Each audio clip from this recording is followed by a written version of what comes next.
नमस्कार विद्यार्थी मित्रांनो, विद्यार्जन सायन्स अकॅडमीच्या या ऑनलाईन प्लॅटफॉर्मवर तुमचं सर्वांचं खूप खूप स्वागत आहे. मित्रांनो, सध्या आपला जो काही टॉपिक चालू आहे तर तो 12th कंट्रोल अँड कोऑर्डिनेशन, ज्यामध्ये आपण ब्रेनची ॲनाटॉमी पाहत आहोत. आणि यापूर्वी आपण फोर ब्रेन आणि मिड ब्रेन याविषयी त्या ठिकाणी डिटेल अशी माहिती अभ्यासलेली आहे. आणि आज आपल्याला ब्रेनचा जो काही तिसरा पार्ट आहे तर तो म्हणजे हाइंड ब्रेन. तर त्या हाइंड ब्रेन म्हणजेच रोम्बेनसेफेलॉनविषयी माहिती घ्यायची. ह्याच्यामध्ये काय काय पाहायचं आहे तर ह्याच्यामध्ये नेमके पुन्हा आणखी कोणते सब पार्ट्स आहेत, ते तीन जे काही महत्त्वाचे सब पार्ट्स आहेत त्यांच्याविषयी, त्यांचं लोकेशन, त्यांचे फंक्शन्स, डिटेल अशी माहिती आपल्याला इथं पाहायची आहे.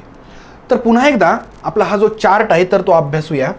आपली नर्वस सिस्टीम जी काही आहे तर ती तीन मुख्य भागांमध्ये आपण डिवाइड केलेली आहे: central nervous system, peripheral nervous system and autonomous nervous system. Central nervous सिस्टीममध्ये दोन महत्त्वाचे असे ऑर्गन्स आहेत. पहिला आहे ब्रेन, दुसरा आहे स्पायनल कॉर्ड. तर या ब्रेनलाही पुन्हा आपण त्या ठिकाणी तीन रिजनमध्ये, तीन भागांमध्ये डिवाइड केलेलं आहे. पहिला आहे फोर ब्रेन, दुसरा आहे मिड ब्रेन आणि तिसरा आहे आज आपण पाहणार आहोत तो म्हणजे हाइंड ब्रेन. या फोर ब्रेनलाच प्रोजेन्सेफेलॉन म्हणतात, मिड ब्रेनला मेसेन्सेफेलॉन म्हणतात आणि हाइंड ब्रेनला त्या ठिकाणी रोम्बेनसेफेलॉन म्हणतात. या दोघांबद्दल तर आपण ऑलरेडी साधारणतः 3 ते 4 लेक्चर्समध्ये डिटेल अशी माहिती बघितलेली आहे. आज आपल्याला हाइंड ब्रेन म्हणजेच रोम्बेनसेफेलॉनविषयी माहिती घ्यायची. हा जो रोम्बेनसेफेलॉन आहे तर तीन महत्त्वाच्या पुन्हा सब पार्ट्समध्ये डिवाइड झालेला आहे. पहिला आहे मेडुला ऑब्लॉंगेटा, दुसरा आहे सेरेबेलम आणि तिसरा आहे पॉन्स व्हॅरोली. मित्रांनो, ओव्हरऑल जर पाहिलं तर आपल्या ब्रेनमध्ये सर्वात नाजूक आणि सर्वात महत्त्वाचा असा जो काही भाग आहे तर तो हाइंड ब्रेन आहे. त्यातही पुन्हा जर आपण पाहायला गेलं तर मेडुला ऑब्लॉंगेटा हा तर फारच नाजूक आणि त्या ठिकाणी सेन्सिटिव्ह असा भाग म्हणता येईल. जर याला काही झालं तर माणसाची ताबडतोब त्या ठिकाणी डेथ देखील होऊ शकते. कशामुळे होऊ शकते, त्याचे नेमके फंक्शन्स काय आहेत तर हे आपल्याला थोड्याच वेळात पाहायचेत. तर या ठिकाणी मित्रांनो, ब्रेन म्हणजेच इन्सेफेलॉन जो काही आहे तर फोर ब्रेन, मिड ब्रेन आणि हाइंड ब्रेन या तीन भागांमध्ये डिवाइड झालेला आहे. आणि आज आपल्याला पाहायचं आहे ते म्हणजे हाइंड ब्रेनबद्दल. हाइंड ब्रेनही पुन्हा ऑलरेडी मी सांगितल्याप्रमाणे सेरेबेलम, त्या ठिकाणी पॉन्स व्हॅरोली आणि मेडुला ऑब्लॉंगेटा अशा तीन पार्ट्समध्ये किंवा सब पार्ट्समध्ये डिवाइड झालेला आहे. ही हाइंड ब्रेनची या ठिकाणी इमेज आहे. जो काही ब्लूइश पोर्शन आहे तर तो सगळा हाइंड ब्रेनचा आहे. हा जो भाग आहे मित्रांनो तर हा पॉन्स व्हॅरोलीचा आहे. कोणता आहे बरं? पॉन्स व्हॅरोली. त्याच्या खाली हा जो कोनिकल शेपचा काही भाग आहे तर तो आहे मेडुला ऑब्लॉंगेटा. आणि तिसरा जो सगळ्यात पोस्टेरियर साईडला आहे, मागच्या बाजूला आहे, तर तो आहे सेरेबेलम. सेरेब्रम आणि सेरेबेलम हे दोन वेगवेगळे पार्ट आहेत. हा जो वरचा पार्ट दिसतोय आकारानं सगळ्यात मोठा, ज्याच्यावर खूप सारे फोल्ड्स दिसत आहेत, तर हा आहे cerebrum. It is the largest part of the brain and it is second largest part of the brain. आणि याचमुळं सामान्य भाषेमध्ये याला त्या ठिकाणी मोठा मेंदू आणि याला छोटा मेंदू देखील म्हणतात. मित्रांनो, साधारणतः आपण पाहिलं सेरेब्रमनं 80 to 84% त्या ठिकाणी मास कंझ्युम केलेला आहे ओव्हरऑल ब्रेनचं. सेरेबेलमचा जर विचार केला तर सेरेबेलमचा जो काही आकार आहे तर तो ओव्हरऑल संपूर्ण ब्रेनच्या 11% आहे. तुम्ही जर पाहिलं तर हा तुम्हाला सगळ्यात मोठा दिसेल आणि त्याच्या पाठोपाठ जर कोणता मोठा भाग असेल ब्रेनमधला तर तो सेरेबेलम आहे. सेरेब्रम फोर ब्रेनमध्ये आहे, सेरेबेलम मात्र त्या ठिकाणी आज जे आपण पाहणार आहोत त्या हाइंड ब्रेनमध्ये आहे. आपल्याला याच तीन भागांबद्दल त्या ठिकाणी डिटेल असं ॲनालिसिस करायचं आहे. मित्रांनो, फक्त हाइंड ब्रेनची ही इमेज तुम्ही इथं पाहू शकता. हा जो भाग आहे तर तो पॉन्स व्हॅरोली आहे. ठीक आहे, फक्त हाइंड ब्रेनची ही इमेज. त्यानंतर हा कोनिकल शेप्ड जो काही भाग आहे म्हणजे वरच्या बाजूला थोडासा रुंद आणि खाली अरुंद होत गेलेला, नॅरो होत गेलेला जो भाग आहे तर तो मेडुला ऑब्लॉंगेटा. आणि हा जो सगळ्यात मागच्या बाजूला जो दोन हेमिस्फिअरमध्ये डिवाइड झालेला आहे खरं तर भाग, या साईडनं खरं तर इतकं दिसत नाही आहे ते, पण याचे देखील दोन लोब्स आहेत. तो भाग म्हणजे सेरेबेलम. मित्रांनो, सेरेब्रमचे देखील आपण दोन हेमिस्फिअर पाहिले होते, right hemisphere and left hemisphere. तसेच या सेरेबेलमचे देखील दोन त्या ठिकाणी लोब्स किंवा दोन हेमिस्फिअर्स असतात. आणखी एक भाग आपण पाहिला ज्याचे त्या ठिकाणी दोन पार्ट्स, दोन लोब्स होते आणि तो म्हणजे थॅलॅमस. ठीक आहे. त्यानंतर मित्रांनो, नेक्स्ट जे काही पाहायचे आपल्याला हाइंड ब्रेनबद्दल, रोम्बेनसेफेलॉनबद्दल, तर ते त्या ठिकाणी पहिल्यांदा पाहायचे आपल्याला सेरेबेलमबद्दल. ही एक रिअल अशी इमेज आहे सेरेबेलमची किंवा ब्रेनचीच. या ठिकाणी हा जो वरचा पार्ट आहे फोल्ड्स असणारा हा सेरेब्रम आहे आणि हा जो भाग आहे तर हा त्या ठिकाणी सेरेबेलम आहे. साईड व्ह्यूनं त्या ठिकाणी इमेज घेतलेली आहे आणि तुम्हाला इथं जे काही फिशर दिसतंय एक अशी भेगेसारखं, तर मित्रांनो ते काय बरं, ट्रान्सवर्स सेरेब्रल फिशर, जे त्या ठिकाणी सेरेब्रम आणि सेरेबेलमच्या दरम्यान हा एक मोठा त्या ठिकाणी भेगेसारखा भाग असतो. ठीक आहे. आणि हा जो पोर्शन आहे मित्रांनो तर हा ब्रेन स्टेमचा आहे, जो कंटिन्यू पुढे त्या ठिकाणी स्पायनल कॉर्डच्या रूपामध्ये इथं कंटिन्यू होणार आहे. मग इथं तुम्हाला त्या ठिकाणी ब्रेन स्टेममध्ये साहजिकच पॉन्स किंवा मग इथं मेडुला ऑब्लॉंगेटा वगैरे पोर्शन्स आढळतील. त्यानंतर मित्रांनो हा जो काही सेरेबेलम आहे तर ह्याला लिटल ब्रेन देखील म्हणतात.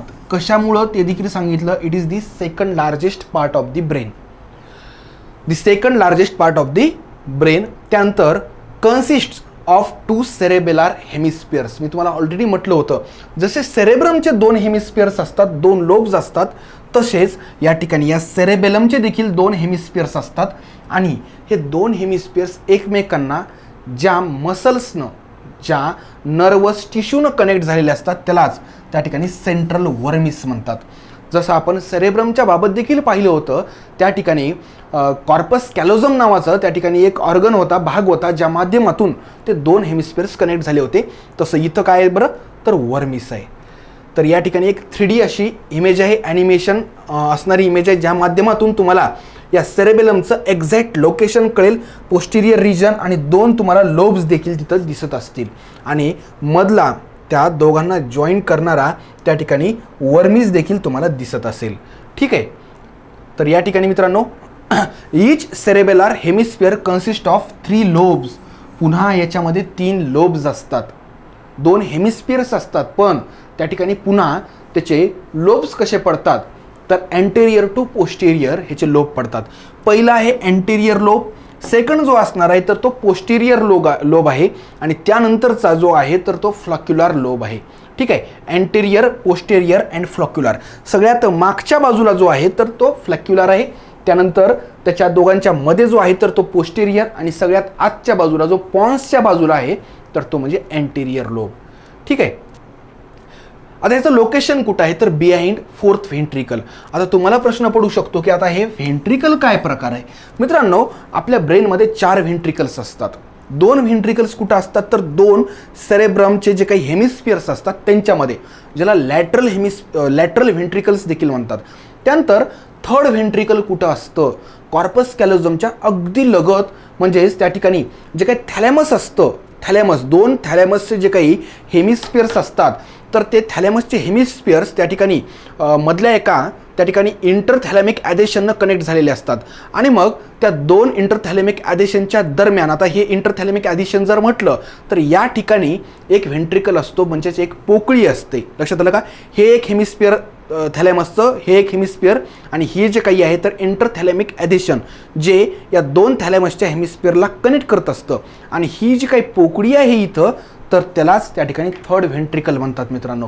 आणि 3rd व्हेंट्रिकल आणि 4th व्हेंट्रिकल हे एकमेकांशी कनेक्ट असतात.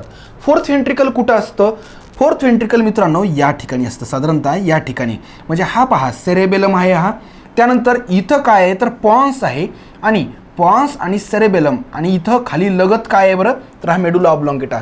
साधारणतः या तिघांच्या जॉईंटवर हा 4th व्हेंट्रिकल असतो. 3rd व्हेंट्रिकल आणि 4th व्हेंट्रिकल एकमेकांशी कनेक्टेड झालेले असतात. तर या ठिकाणी एक सुंदर अशी ही रिअल अशी इमेज तुम्हाला दिसते. तर हे 4th व्हेंट्रिकल कुठं आहे, below occipital lobe. Occipital lobe म्हणजेच काय तर हा सेरेब्रमचा हा सगळ्यात मागचा भाग म्हणजे ऑसिपिटल लोब, त्याच्या खालच्या बाजूला हा 4th व्हेंट्रिकल आहे. आणखी जर तुम्हाला रेफरन्स सांगायचा असेल, ventral to medulla oblongata, medulla ऑब्लॉंगेटाच्या व्हेंट्रल साईडला ह्याचं लोकेशन आहे. या ठिकाणी आणखी एक त्या ठिकाणी सेरेबेलमची सुंदर अशी तुम्हाला इमेज इथं पाहायला मिळते. Second largest part of the brain आहे हा सेरेबेलम. दुसरं जर पाहायला गेलं तर 11% बाय वेट आहे. कशाच्या, आपल्या ब्रेनच्या. ठीक आहे. ब्रेनचं जे काही वेट आहे साधारणतः 1200 ते 1400 ग्रॅम, तर त्याच्या 11% वेट आहे या सेरेबेलमचं. आणि हे सेरेबेलम देखील 2 सेरेबेलार हेमिस्फिअरमध्ये डिवाइड झालेले असतात. लक्षात आलं का?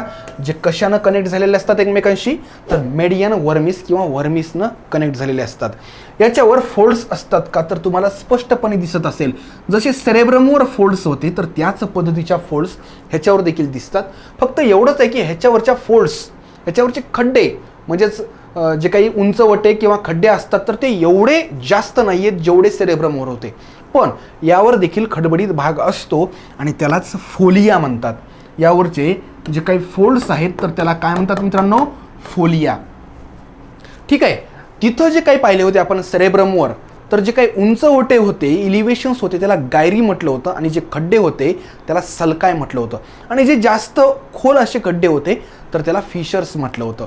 ठीक आहे. तर हे या पद्धतीनं कंपॅरेटिव्ह स्टडी आपल्याला करणं अपेक्षित आहे. त्यानंतर मित्रांनो या ठिकाणी अर्बोरव्हिटी हा काय प्रकार आहे हे देखील आपल्याला पाहायचं आहे. सेरेबेलमचाच हा एक महत्त्वाचा असा भाग आहे. मित्रांनो या डायग्राममध्ये तुम्हाला एक्झॅक्ट समजावून सांगता येईल की हे अर्बोरव्हिटी काय आहे. ग्रे मॅटर आणि व्हाईट मॅटर हा प्रकार यापूर्वीच्या लेक्चरमध्ये मी तुम्हाला सांगितलेला आहे. एखाद्या न्यूरॉनमध्ये जो काही एक्झॉनचा पोर्शन असतो तर त्या ठिकाणी त्याला एक कोटिंग असते, कवरिंग असते मायलिन शीथची. त्या मायलिन शीथमुळं एकंदर तो एक्झॉन व्हाईटिश दिसतो. मग ज्या ठिकाणी त्या न्यूरॉनच्या एक्झॉनचा पोर्शन जास्त असतो तो भाग साहजिकच ब्रेनमधला तो भाग व्हाईट दिसणार. आणि जिथं सायटॉनचा पोर्शन, त्या न्यूरॉनच्या सायटॉनचा पोर्शन जास्त असतो तो भाग ग्रे दिसतो. आता मित्रांनो इथं जर पाहिलं ही एक ब्लॅक अँड व्हाईट इमेज आहे, पण इथं जो काही थोडासा ब्लॅकिश भाग दिसतोय तो खरं तर ग्रे भाग आहे. ब्लॅक अँड व्हाईटमध्ये व्हाईट आणि इतर जे काही कलर असतात तर ते त्या ठिकाणी थोडेसे ब्लॅकमध्ये दिसतात. तर इथं हा जो सेंटरचा भाग आहे तर तो आहे व्हाईट.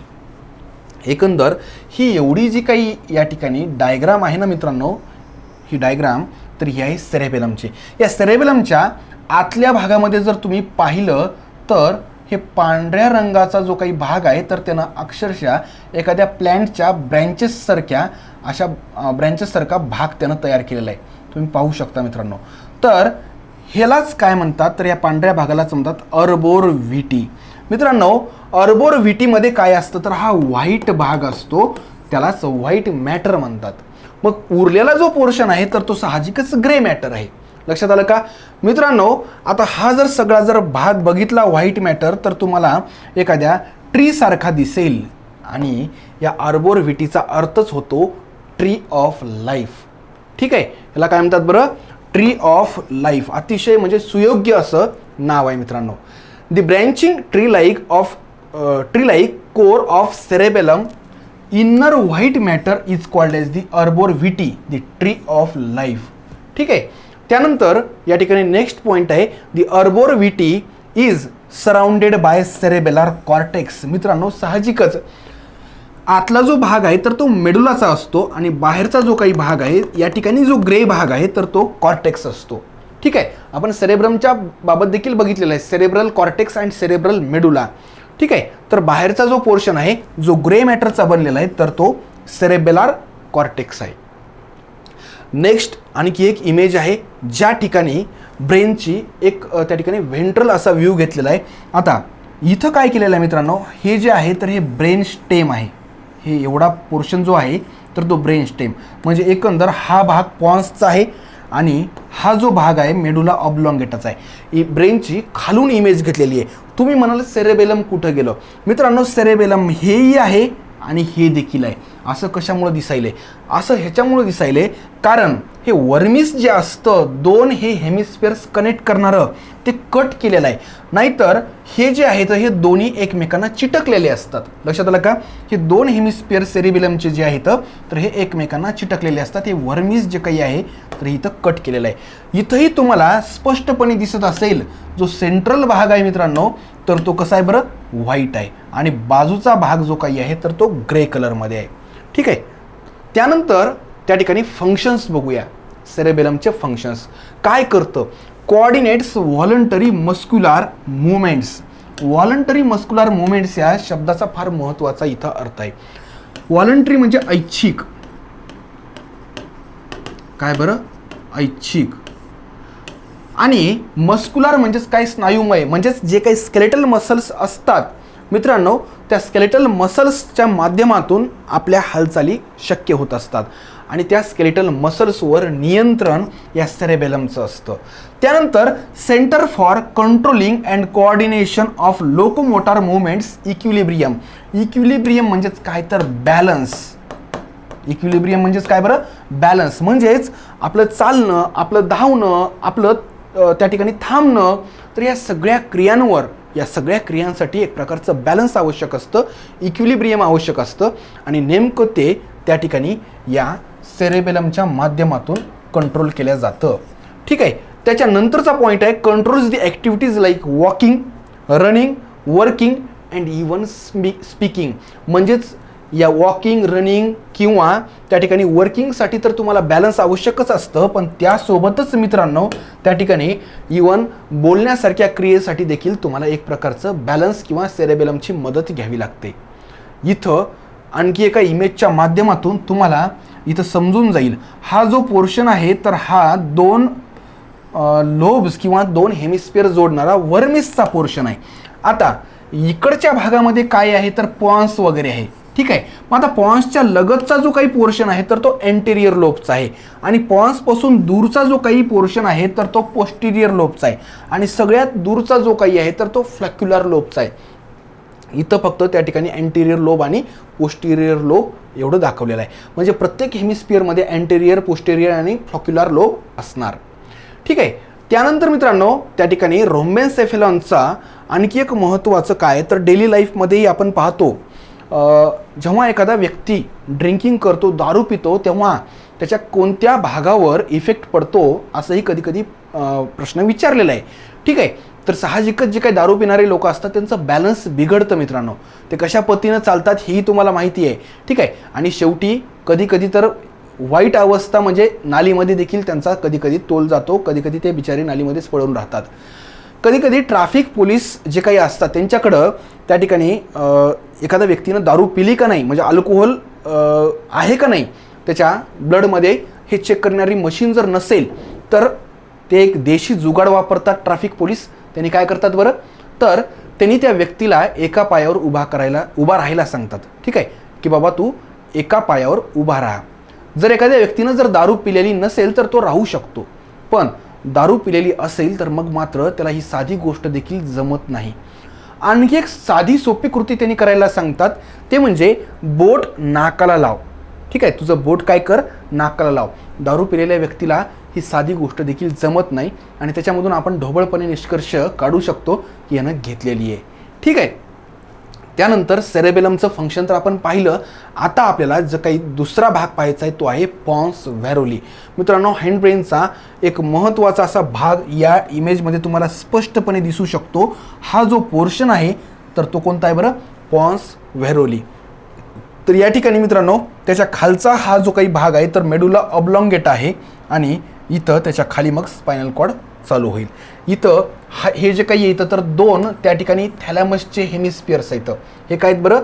2 थॅलॅमसचे हेमिस्फिअर्स आहेत आणि त्यासोबतच हा जो काही पोर्शन आहे तर हा मिड ब्रेनचा आहे. हा कोणता आहे बरं? Mid brain.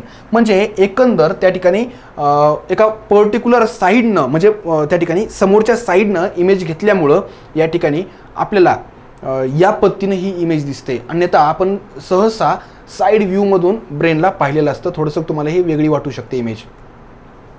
पुन्हा एकदा एक 3D अशी डायग्राम आहे.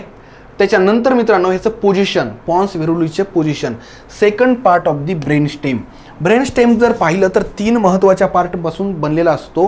त्याच्यात सगळ्यात वर काय असतं ब्रेन स्टेममध्ये तर मिड ब्रेन असतो, त्यानंतर येतो पॉन्स आणि त्याच्यानंतर सगळ्यात शेवटी येतो मेडुला ऑब्लॉंगेटा.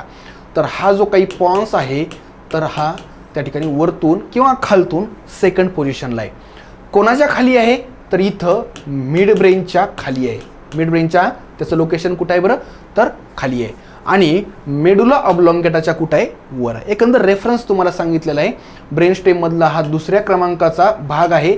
मिड ब्रेनच्या खाली आणि मेडुलाच्या वर असणारं ह्याचं त्या ठिकाणी लोकेशन आहे. त्यानंतर ह्याचं स्ट्रक्चर कसं आहे तर त्या ठिकाणी ह्याच्यामध्ये bundle of transverse nerve fiber असतात. पॉन्समध्ये bundle of transverse nerve fiber असतात ज्या कोणाला कनेक्ट करण्याचं काम करतात तर फोर ब्रेनमधल्या सेरेब्रमला आणि हँड ब्रेनमधल्या मेडुलाला या ठिकाणी या नर्व फायबर कनेक्ट करत असतात. ठीक आहे.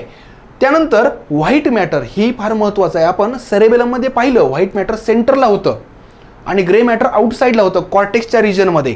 इथं मात्र या ठिकाणी व्हाईट मॅटर हे आउटसाईडला आहे. साहजिकच ग्रे मॅटर कुठं असणार आहे बरं, तर ग्रे मॅटर इनसाईडला आहे. याच पद्धतीचं स्ट्रक्चर आपल्याला स्पायनल कॉर्डमध्ये देखील दिसतं.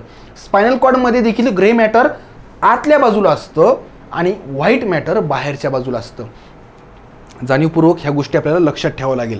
आणि याच्याच बाजूला त्या ठिकाणी फोर्थ व्हेंट्रिकल देखील असतं. ठीक आहे. फोर्थ व्हेंट्रिकलच्या बाबत तुम्हाला सांगितलं होतं. फोर्थ व्हेंट्रिकल जे काही आहे पॉन्स आणि सेरेबेलम यांच्या कुठंतरी मधल्या भागामध्ये असतं आणि हा फोर्थ व्हेंट्रिकल आणि थर्ड व्हेंट्रिकल एकमेकांशी कनेक्ट देखील असतात. तर या ठिकाणी फंक्शन काय आहे पॉन्स व्हेरुलीचं? Nerve fibers connect cerebellar hemispheres. ठीक आहे. सेरेबेलमचे जे काही हेमिस्फिअर्स असतात तर ते एकमेकांशी कनेक्ट करण्याचं काम हे नर्व फायबर्स करत असतात. त्यानंतर हे जे काही आहे पॉन्स तर सेरेब्रमला मेडुलासोबत कनेक्ट करण्याचं काम देखील करत असतं. हे आपण ऑलरेडी पाहिलेलं आहे. It is a relay station between cerebellum, spinal cord and rest of the brain. एकंदर त्या ठिकाणी सिग्नल्स त्यामधून पास होतात. काही काळासाठी ते स्टॉप देखील होतात आणि त्यामुळं एक प्रकारे सेरेबेलम, स्पायनल कॉर्ड यांच्या दरम्यान आणि ब्रेनच्या इतर भागांच्या दरम्यान हे एक रिले स्टेशन म्हणून देखील काम करतं. परीक्षेमध्ये असं येऊ शकतं, which part of the brain is act as a relay station. ठीक आहे. तर त्याचं उत्तर असेल त्या ठिकाणी पॉन्स व्हेरुली. त्यानंतर इट हॅज निमोटॅक्झिक सेंटर. निमोटॅक्झिक सेंटर म्हणजेच काय? श्वसनाशी संबंधित ज्या काही रेस्पिरेटरी ॲक्शन्स असतात, रेस्पिरेटरी सेंटर, तर ते त्या ठिकाणी हे पॉन्स व्हेरुली काही प्रमाणामध्ये काम करत असतं आणि त्याच्यामध्ये मेडुला ऑब्लॉंगेटाचा देखील एक महत्त्वाचा रोल असतो. Controls respiratory muscles. ठीक आहे. त्यानंतर नेक्स्ट जे काही आहे तर medulla oblongata. It is the third and last part of the hind brain. Medulla oblongata अतिशय महत्त्वाचा आणि सेन्सिटिव्ह असा भाग आहे. त्या ठिकाणी it is the last part of the brain. After medulla oblongata spinal cord starts. ठीक आहे. तर त्या ठिकाणी पोझिशन कुठं आहे तर ब्रेन स्टेमचा हा पार्ट आहे का तर यस. तर या ठिकाणी ब्रेन स्टेममधला सगळ्यात खालच्या बाजूचा हा लास्ट पार्ट आहे. त्यानंतर बिलो पॉन्सच्या खालच्या बाजूला आणि साहजिकच स्पायनल कॉर्डच्या वरच्या बाजूला अबो स्पायनल कॉर्ड और स्पायनल बल्ब. त्यानंतर मित्रांनो याचं स्ट्रक्चर कसं असतं तर कोनिकल स्ट्रक्चर असतं. ठीक आहे. याचं स्ट्रक्चर शॉर्ट असतो हा आणि हॉलो असतो आणि त्यासोबतच कोनिकल स्ट्रक्चर असतं. याचं roof has posterior choroid plexus. या ठिकाणी ह्याचं जे काही रूफ असतं तर त्या ठिकाणी पोस्टेरियर कोराइड प्लेक्सस असतं जे की CSFच्या फॉर्मेशनचं काम करत असतं. कोराइड प्लेक्सस काय करत असतं बरं? CSF सेरेब्रो स्पायनल फ्लुइड जे काही आहे तर त्याच्या फॉर्मेशनचं काम करत असतं. Has fourth ventricle along with the pons. आपण फोर्थ व्हेंट्रिकलबद्दल पॉन्समध्येही पाहिलं आणि आता इथं देखील येणार आहे. कुठंतरी या तिघांच्या म्हणजेच पॉन्स, मेडुला ऑब्लॉंगेटा आणि सेरेबेलम यांच्या मधल्या पोकळीमध्ये त्या ठिकाणी या फोर्थ व्हेंट्रिकलचं लोकेशन असतं. 8 pairs of cranial nerves arises from this medulla oblongata. मित्रांनो नर्व्सचा जर विचार केला तर क्रॅनियल नर्व्स आणि स्पायनल नर्व्स अशा दोन प्रकारच्या नर्व्स असतात. क्रॅनियल नर्व्सची संख्या जी काही आहे तर 8 पेअर्स असतात. 8 पेअर्स म्हणजे साहजिकच 16 नर्व्स आणि स्पायनल नर्व्स ज्या काही असतात 31 पेअर्स असतात म्हणजे 62 नर्व्स असतात. ह्या जे काही नर्व्स असतात क्रॅनियल नर्व्स पेरिफेरल नर्वस सिस्टीममध्ये आपण ह्याच्याबद्दल डिटेलमध्ये पाहणार आहोत. तरी देखील एक थोडक्यात उल्लेख सांगतो. त्या ठिकाणी ऑक्युलोमोटर नर्व्स असतात, त्यानंतर फेशियल नर्व्स असतात. ठीक आहे. किंवा इतरही काही ऑप्टिक नर्व, ओल्फॅक्टरी नर्व्स अशा पद्धतीच्या वेगवेगळ्या नर्व्स असतात की ज्या क्रॅनियल नर्व्स म्हणून काम करत असतात. आणि ह्या क्रॅनियल नर्व्स कुठून ओरिजिनेट होतात बरं तर या होतात त्या ठिकाणी मेडुला ऑब्लॉंगेटापासून. त्यानंतर मित्रांनो फंक्शन्स सगळ्यात महत्त्वाचं मी तुम्हाला आधीच म्हटलं होतं की हा खूप सेन्सिटिव्ह आणि महत्त्वाचा पार्ट आहे. तर एक व्हायटल असं सेंटर आहे कोणत्या ऑर्गन्सच्या बाबत. व्हायटल ऑर्गन्स कोणते येतं मित्रांनो? लंग्स, हार्ट, त्यानंतर किडनी, त्यानंतर डायजेशनसाठी जे काही ऑर्गन्स आहेत तर ते हे सगळे व्हायटल ऑर्गन्स आहेत. तर हे कार्डियाक सेंटर म्हणून काम करतं म्हणजेच हृदयाशी संबंधित रेस्पिरेटरी सेंटर म्हणून देखील त्या ठिकाणी काम करतं.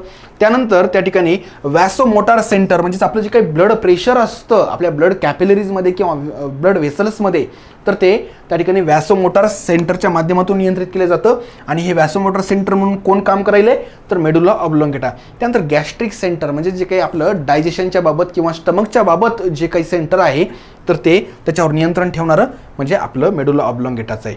त्यानंतर मित्रांनो रिफ्लेक्स सेंटर्स जे काही असतात, बऱ्याचशा वेळेस आपल्याला उचकी लागते, आपल्याला खोकला येतो, शिंक येते, तर हे रिफ्लेक्स ॲक्शन येतं काही प्रमाणामध्ये, तर यावर देखील नियंत्रण मेडुला ऑब्लॉंगेटाचं असतं. स्वॉलोविंग म्हणजेच गिळणे, चावणे आपल्या हातामध्ये आहे मित्रांनो, पण चावण्याच्या नंतर आपण एकदा का हे अन्न इसोफॅगसमध्ये ढकललं की त्याच्यानंतर ते अन्न बरोबर पुढे पेरिस्टॅल्टिक मुवमेंटच्या द्वारे जात असतं. मित्रांनो ह्या सगळ्या गोष्टींवर म्हणजेच स्वॉलोविंगवर मेडुला ऑब्लॉंगेटाचं नियंत्रण असतं. स्नीझिंग, शिंक, मित्रांनो एकदा का शिंक येऊ लागली थांबवणं शक्य होत नाही, ठीक आहे, एक इन्व्हॉलंटरी अशी ती ॲक्शन आहे. त्यानंतर कफिंग, खोकला, ठीक आहे, त्यानंतर वॉमिटिंग, उलटी होणे, हिकपिंग म्हणजेच काय तर उचक्या लागणे, या सगळ्या क्रिया एकदा का येऊ लागल्या तर त्याच्यावर नियंत्रण ठेवणं आपण व्हॉलंटरीली शक्य होत नाही. तर या ठिकाणी मित्रांनो mid brain, pons varolii, medulla oblongata वगैरे पोर्शन या डायग्राममध्ये दाखवलेले येतं. Medulla oblongata joins spinal cord after emerging out of the cranium through the foramen magnum. मित्रांनो फोरमेन मॅग्नम जे काही भाग आहे तर एक प्रकारे आपली ही जी काही कवटी आहे तर कवटीच्या आत मेंदू आहे आणि व्हर्टिब्रल कॉलमच्या आत काय आहे तर स्पायनल कॉर्ड आहे. मग आता या मेंदूमधून कोणती ना कोणती एक बाहेर पडण्यासाठी वाट तर असेलच ना, ठीक आहे, ज्या वाटेमधून हा मेडुला ऑब्लॉंगेटा आणि तिथून पुढे स्पायनल कॉर्ड बाहेर पडणार तर त्या छिद्राला, त्या होललाच म्हणतात फोरामेन मॅग्नम, ठीक आहे, फोरामेन मॅग्नम असं म्हणतात, ठीक आहे, ज्या होलमधून हा मेडुला ऑब्लॉंगेटा बाहेर पडत असतो. दी brain stem is responsible for the functions such as breathing, heartbeat and blood pressure. आपण बघितलं मित्रांनो हे सगळे जे काही आहेत तर व्हायटल ऑर्गन्सचे फंक्शन्स आहेत आणि या सगळ्या गोष्टींवर नियंत्रण मेडुला ऑब्लॉंगेटाचं असतं. तर या ठिकाणी मित्रांनो आपण या हाइंड ब्रेनबद्दल डिटेल अशी माहिती बघितलेली आहे. त्याच्या तिन्ही सबपार्ट्सबद्दल आपल्या एक्झामच्या दृष्टीनं सगळी आवश्यक ती माहिती इथं बघितलेली आहे. काही MCQ पाहूता. तर या ठिकाणी एक MCQ आहे, the gyroscope of the body is कॅरेक्टराइज्ड by the presence of. मित्रांनो गायरोस्कोप म्हणजेच काय, दिशादर्शक, ठीक आहे, बॅलन्सिंग वगैरे राखण्यासाठी या जे काही गोष्ट असते तर त्यालाच गायरोस्कोप म्हणतात. आपल्या बॉडीचा गायरोस्कोप कोण तर निश्चितच सेरेबेलम. मग आता सेरेबेलम आहे का किंवा सेरेबेलमशी संबंधित एखादा शब्द आहे का ऑप्शनमध्ये पाहूया. ॲमेग्डिला नाही. कॉर्पस कॅलोझम, कॉर्पस कॅलोझम कुठं असतं सेरेब्रममध्ये असतं, सेरेबेलममध्ये नाही. त्यानंतर सेरेब्रल पेडंकल्स, त्यानंतर आर्बोर व्हिटी. मित्रांनो या ठिकाणी आर्बोर व्हिटी जे काही आहे तर हे काय असतं ट्री ऑफ लाईफ जे सेरेबेलममध्ये असतं. त्यामुळे साहजिकच गायरोस्कोप ऑफ दी बॉडी कोणाला म्हणावं लागेल बरं तर आर्बोर व्हिटीला म्हणावं लागेल, ठीक आहे. तर या ठिकाणी मित्रांनो या पद्धतीनं आपण फोर ब्रेन, मिड ब्रेन आणि हाइंड ब्रेन हे साधारणतः या 3 ते 4 लेक्चर्सच्या माध्यमातून कव्हर केलेले येतं.